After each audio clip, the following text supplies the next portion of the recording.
This group of four is from San Juan Unified in Sacramento. And to my far right is Kent Kern, the district superintendent, Shannon Brown, president of the San Juan Teachers Association, Pam Costa is a member of the school board, and Tom Alves, executive director of the San Juan Teachers Association. And I do want to mention Tom is co-director of the National Teachers Union Reform Network. It was founded in 1995. I think you've been involved most of that time. Tom is also co-director. Kate McKenna. There's a number of other people who have been very active in Caltern. Tom's co-director also of Caltern. And I think it's safe to say that had Tom and a number of other people that have been involved in this work for a long time, had they not been doing that work, I don't think we'd be here today doing this. They really sort of paved the way, exercised a lot of courage when this wasn't a terribly popular idea, and proved what difference it can make in the culture of a district, ultimately for kids. So we're really honored to have them here as well as the ABC panel. So I think with that, I'm not sure who's going to begin. Tom is going to begin, that's right. Thank you, Tom. Well, thank you, Ken. Our journey was quite a bit different than ABC, but with some similarities, and they did a very fine job there. And we go back much longer. Our strike was in '75, and the only reason I mention that with collective bargaining law was passed is because that actually embedded a deep adversarial culture in between unions and management from '75 to pretty much the time I was president in 1987. So our shift began when we faced a similar crisis on the verge of another strike in 1989. And that was probably the end of the times when we said, this is enough. We have to learn to fight a better way.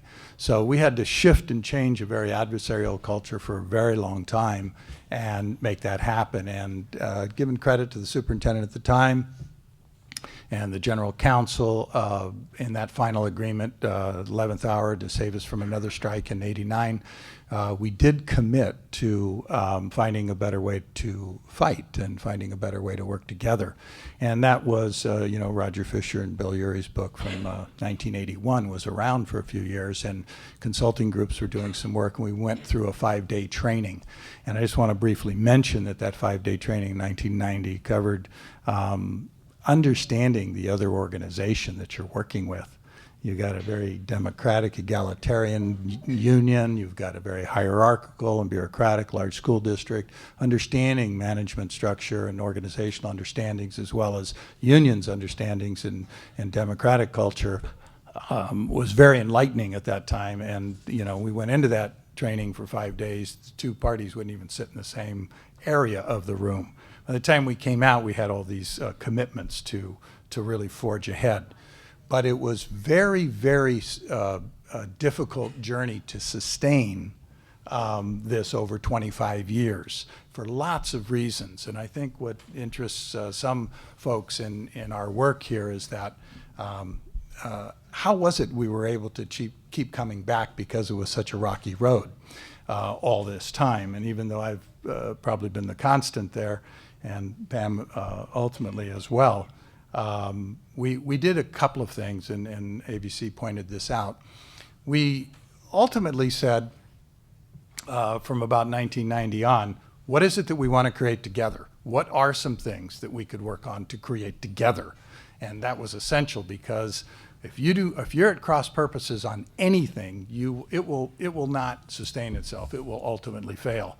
But if you have that common purpose, and so we did a couple of things through the years, and I won't go into any details, I'll just name them, but we got very involved in trust agreements early on, and I know Julie Kopic is here, and we did some trust agreements around site-based decision-making, and for lots of reasons, many of you know, have been around a while, that failed. It did not go well at all for lots of interesting reasons. We also formed in 2000, we have one of the great, we think one of the great, and it's been recognized, our PAR program, our Persistence and Review program, was negotiated and is ongoing and has been studied and recognized quite broad. And we have also have established a budget review committee, not unlike what you heard before. So there are sort of some components, some initiatives that we jointly do that we keep coming back together on, and it kind of carries us through those recession times and those down times and those changing of superintendents. I've worked with 9 through the years. Tremendous turnover in level positions. So what my last point here that I want to focus on is much of the time that was spent trying to find things to support and do together during this time Kent mentioned in the early 90s. We got hooked up with the Teacher Union Reform Network. And this was a group of like-minded AFT and NEA affiliates around the country that thought there needed to be a different way to look at, yeah, we'd all like to change the district, you know, but we had to change ourselves. We had to look internally as a union, what did we stand for? And this work around changing ourselves first before we always wanted to change the district, and I still do, Kent. But in the end, it was about looking at ourselves, and from the mid-90s on, our union has created a vision and a series of goals around 3 major frames that we look at all of our work, and that is the bread and butter issues, which is what we were established under collective bargaining laws to certainly look at. We also look at the professional and technical issues around teaching and learning, and we absolutely are as much involved in that as anything else. And then we have our 3rd frame, which is social justice frame. So we take these frames and these lenses, and all of our work is run through that as a teacher union. So with that, because I don't want to take too much time from the other folks, this led to a national turn and a series of now 8 regional satellites around the country. So here's what I think. I think that conflict and cooperation are always present. So you don't get away without cooperating. You won't get anything done except what you can do on your own, which is not helping students. If you're going to try to do that on your own, you have to do that together. And conflict is embedded in this work. It's essentially not only an academic, but a social enterprise. And then finally, I think that when you make this determination to genuinely engage in partnership or collaboration, I just want to let you know that it's going to profoundly change your perspective and probably your life. So I'll leave it with that. Thank you.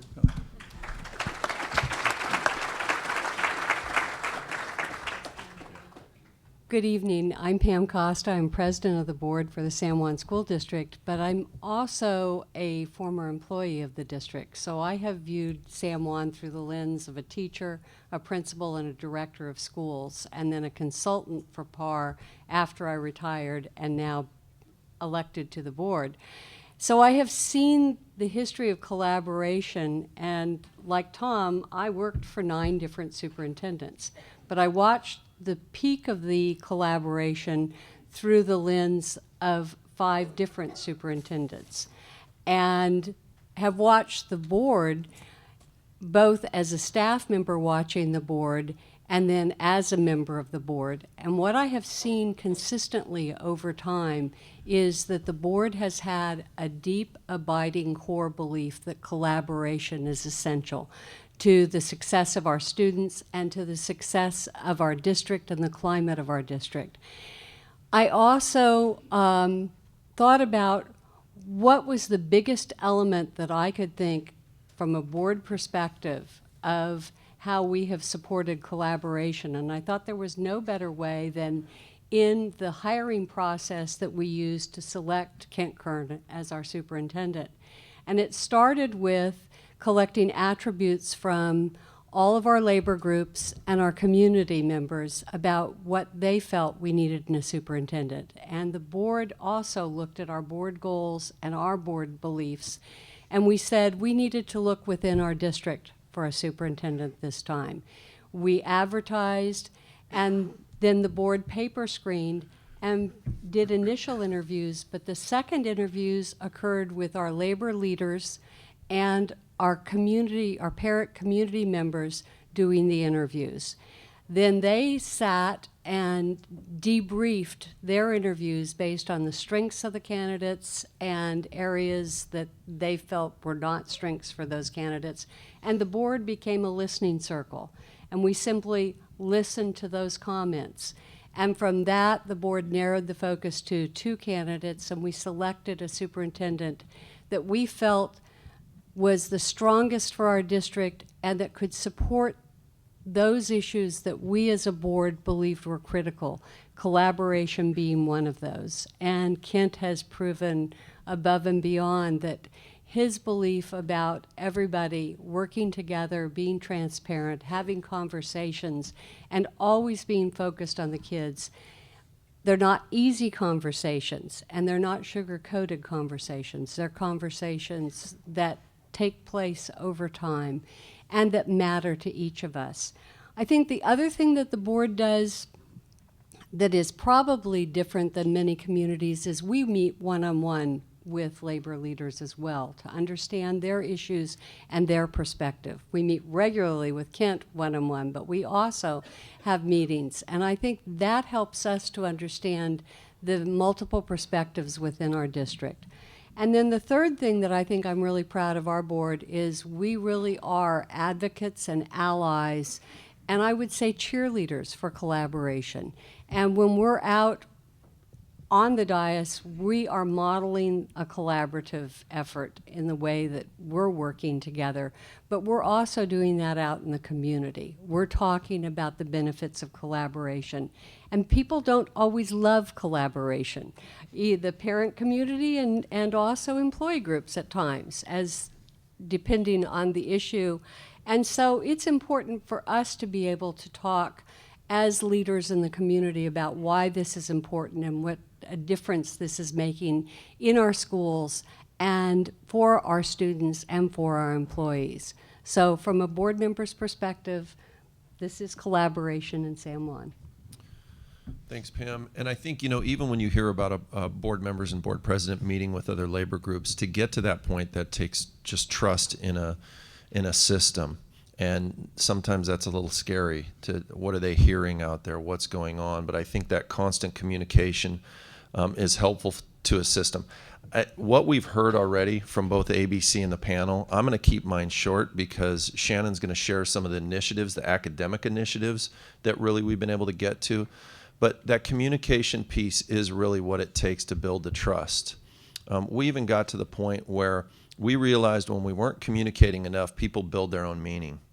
So our cabinet minutes, we meet every Monday in cabinet. Those cabinet minutes go out to all of our bargaining groups. They go out to the leadership of SJTA, they go out to CSEA, they go out to our administrative association. And so they can see the conversations that we're having at the highest level of district leadership. And if they have questions, they can come to us. CSEA and our San Juan Administrators Association were invited here today as well, and both of them had some situations that came up where they weren't able to attend. But along with meeting with Shannon, we had the opportunity to have breakfast and had an hour-and-a-half meeting yesterday. And we're able to really just communicate what's going on from her seat, from my seat. Same thing with that you heard from ABC. And we've been able to build a level of trust. And you hear no surprises. Well, there are going to be times where that still may come up, and that's one of our agreements is we say no surprises. But when you build a level of trust, when that happens, you don't jump to certain conclusions. You then go and you ask the question. And I think that's really what we've tried to do as we continue to collaborate. One other piece, and I think Wes really said it well, he talked about that ACTS is trying to train leaders how to be truly collaborative. I think one of the key things that I can do as a superintendent and superintendents can do, and we have, much like ABC, we have our bargaining groups in a level of interviews, is my job is to hire individuals that have that mindset of collaboration. That's principals, that's leaders in any position. One of the most challenging areas we had when I took this position was related to our M&O department. We had a department that was really had a lot of issues going on. We hired an individual recently, and that individual has turned that department around in a year just by how he collaborates and communicates. So it's with teachers, it's with all of our bargaining groups, but hiring those kind of leaders that have the same kind of expectation and mindset that I do, it's immensely important from the seat that I sit in. All right, so I'm going to try to quickly go over some of the initiatives that we've been working on, but then also really go into the process. So Tom talked about the history of how we began to collaborate, and I'll say that over the last several years, we have actually gotten very, very deeply into partnership in multiple academic areas. Some of the things I'm going to reference, we have evidence of. If you click on the San Juan tab under the LMI resource, you can see some of the things that I'm going to briefly reference. We have redesigned, are in the process of redesigning our early childhood education system to be completely integrated with our K-12 system. We have completely redesigned our elementary report card, not only to align to Common Core, but also to research that supports including things like grit and growth mindset on our report card to support the development of those skills because they're so important to the success of our students. We are in the process of creating learning support teams because we know no matter how good instruction a child is receiving, it is impossible that we are going to meet all of the needs of all of our students through instruction. So we are trying 3 different pilot projects at school, 2 at school sites, 1 regionally, to look at how can we provide wraparound services to actually meet the needs of our students because we know our kids are coming to school with more and more needs. Another one that we just started conversations about is building common assessments. Remember when we used to have those? So we're getting back to how do we build common assessments? And I don't mean top down. I don't mean send 4 or 5 people, whether they're administrators or teachers, into a room to take a rubric and then pass it out to everyone. That's not what I'm talking about. The deep work of improving instruction, especially to meet the goals of Common Core, is about capacity building. And it takes time, and it's not fast, and you can't bring people into a 6-hour training or hand them a rubric and think we're going to get there. So we are creating ways that we are going to build capacity around common assessments. The conversation is starting in elementary, but we know it will impact secondary because that's how things are rolling right now.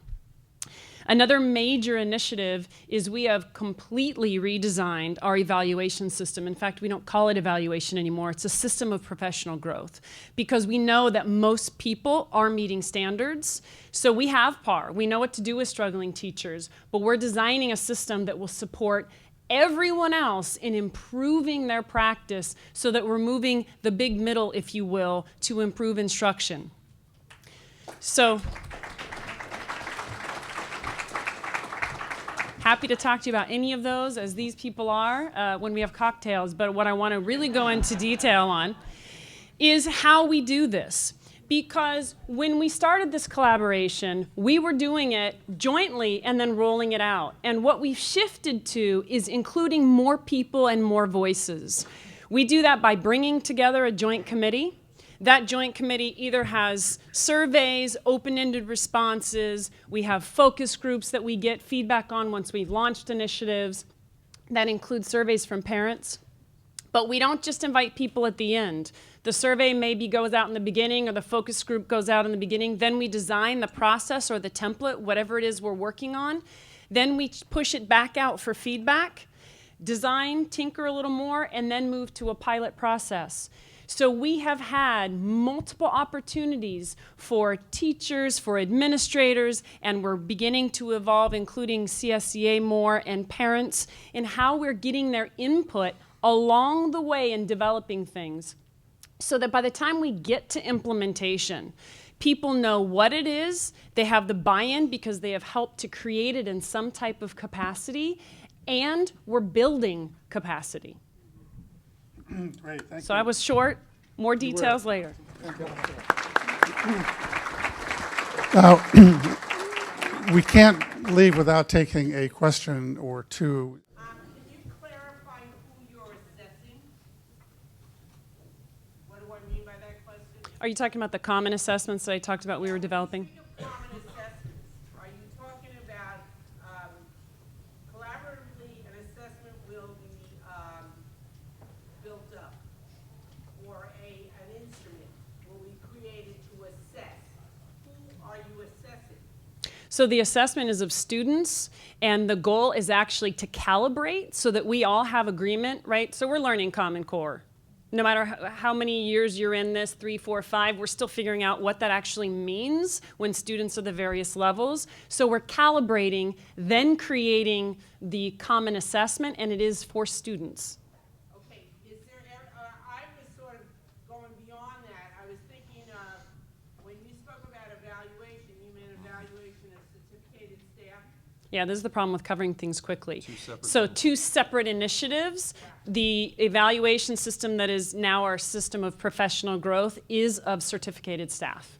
Okay, by certificate, and I'm leading to the question. Okay, Is I'm excited. certificated staff excluding management? So I don't negotiate for management, but I would be happy to engage in that conversation as well.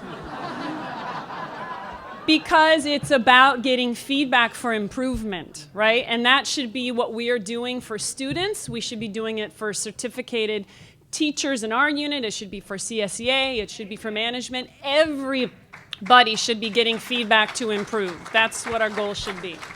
We have time for one more. Over here. I'm a classified local leader. I heard a little bit, I didn't hear a lot about classified. How far along are you with working with CSEA? And are they included in your interviews in the department? Could you hear that back there? Okay. Yes, they are included in all of our interview panels when we go through that process, as well as our Administrators Association. We have a variety of groups that are included in that. We are not at the same stage that we are with SJTA, and I think it's just a matter of the number of years we've been going through this process. But I would say that, well, here, you go ahead and say, I'll let Shannon mention that in just a second, but I think even the leadership that they have in place right now, we're finding more of a partnership. When I think about our LCAP and some of the work that we're doing there, Shannon mentioned really the ECE redesign. They were tremendously involved in that, as well as work we're doing around ELD. I'm going to turn it. I Oh, just yes, wanted to please. say our LCAP Parent Advisory Committee also includes representatives from CSEA, our Administrators Association, and our Teachers Association. In addition, we just sent an MOU on EL that's also on the website, and it was the first MOU that we've actually sent that includes the signatures from all of our labor groups. So that's, I think, showing that we're going in that direction. We need to do more, and we're very clear on the fact that we need to do more. Let's give a round of applause to San Juan.